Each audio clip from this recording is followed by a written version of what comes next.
The first thing I saw when I walked back into my hometown diner wasn't my mother's smile or the smell of burnt coffee and bacon grease. It was my mom on the floor holding her face and a sheriff standing over her like he owned the place. And yeah, that happened. I'd spent months overseas counting days in my head planning that one perfect surprise moment. You know what I mean? The kind where your mom looks up and freezes and then laughs and cries at the same time. Instead, I walked into silence so thick it felt like it was pressing on my chest, and the sound of a slap was still hanging in the air like smoke you couldn't wave away. My name's Malik Carter, and I don't usually tell stories like this, but this one sticks with you. I'd come home without telling anyone because I wanted that real reaction, that honest moment, not the staged phone call version. My mom, Evelyn, she's the kind of woman who raised a kid on her own without ever letting the world see how heavy it was. Quiet strength, no complaints, no drama. And there she was, lying on a checkered diner floor, like she'd been dropped instead of knocked down, one cheek already swelling, tea spreading across the tiles, while Sheriff Wade Harlan stood over her, red-faced, loud, and completely convinced he was right. This town, Pine Hollow, always liked to call itself peaceful, but peaceful just means quiet when the wrong people don't feel safe talking. Everybody knew Harlan. Everybody. Late 50s, thick-neck, shiny badge, the kind of guy who leaned back in his chair and stretched his boots into the aisle like he dared you to trip. He'd been running things for years, not just with a badge, but with fear. People learned real quick when to look down, when to nod, when to say, "Yes, sir," and move on. And that morning, nobody moved. Forks froze midair, coffee cups hovered, eyes stayed glued to plates. Trained silence. I didn't rush over yelling. That surprises people when they hear this story. They think I charged in swinging. But when you've been trained for real violence, you learn control first. Rage gets sloppy. Rage gets people hurt. So I walked forward slow, scanning the room without looking like I was scanning the room. Then I crouched beside my mom. I didn't touch her right away. I just said, "Soft Ma, are you hurt?" She blinked up at me like her brain was buffering, trying to catch up. "Malik," she whispered, like saying my name out loud might make things worse. I asked her again, quieter. "Did he hit you?" She nodded, eyes darting to Harlan and back. Decades of being careful packed into that tiny movement. When I stood up and looked at him, he didn't look guilty. He looked annoyed. "What's your problem?" he barked loud enough for the whole diner. I said, calm as I could manage. "You hit her." He laughed, this ugly little sound. "She bumped me, spilled tea on my boots. In my town, people show respect. My mom had already apologized." I said that. He shrugged like it didn't matter. And that's when it clicked for me. This wasn't about tea. This was about power. It always was. For months before this, my mom had been dropping little hints on our calls. Strange notes under her door. Someone offering to buy her house. Patrol cars sitting outside at night. She never said it straight because that's what moms do. They protect you even when they're the ones scared. That house meant everything to her. It was the last thing my dad left us. The place she raised me. The place she refused to give up, no matter how much pressure they put on her. Sheriff Harlan wanted that land. Developers wanted it. She said no. And when people like him hear no, they don't handle it well. I found out later what really happened before I walked in. 2 days earlier, she'd gotten an anonymous note telling her to meet someone important at the diner that morning. No name, no explanation. She went anyway, coat buttoned, neat hands wrapped around a mug of tea like it could protect her. She walked past Harlan's table, and the edge of her coat brushed his stretched-out leg. That was it. No spill, no stumble, just fabric on boot.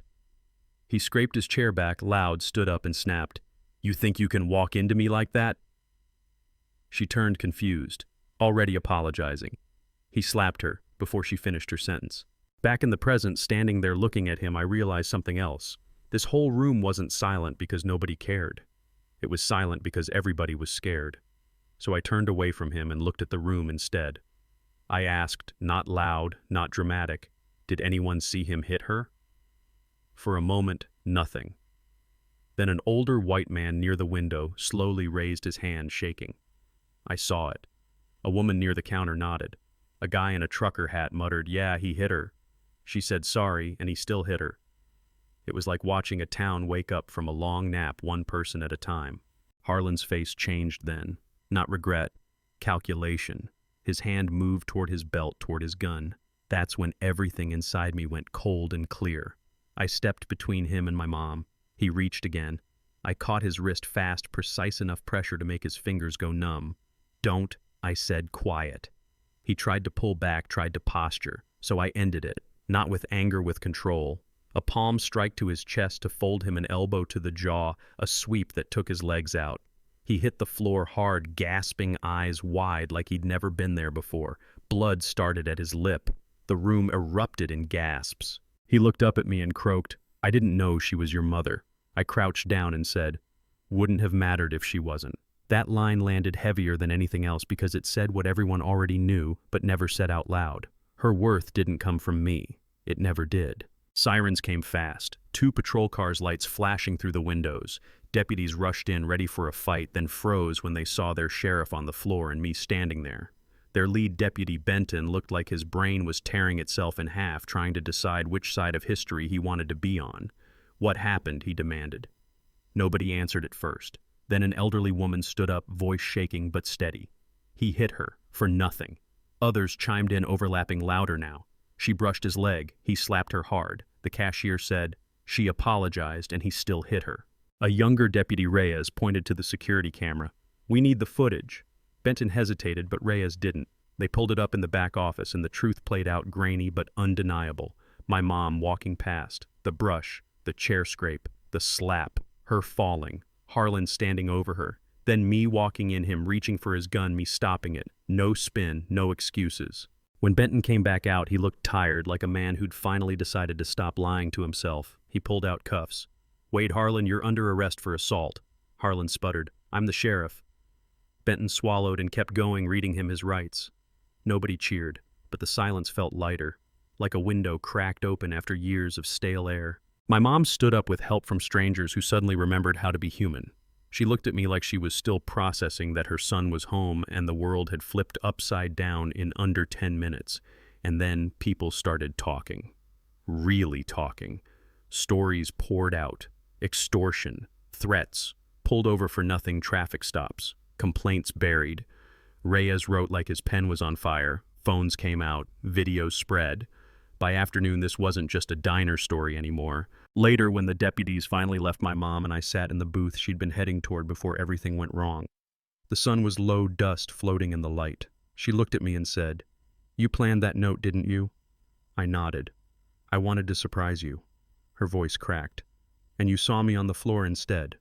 I took her hand and said, "I saw you survive, like you always do." She admitted she'd been scared for months. I told her that wasn't weakness. That was strength. She stared at the table for a long time, then said, "I'm keeping the house." I smiled. "Good." She asked how long I was home. 3 weeks, I said. Then I added, "I'm putting in for a transfer. Closer." Her eyes filled this time with relief. That was the reunion I wanted, even if it came wrapped in sirens and bruises. Now here's where people argue. Some say I assaulted an officer.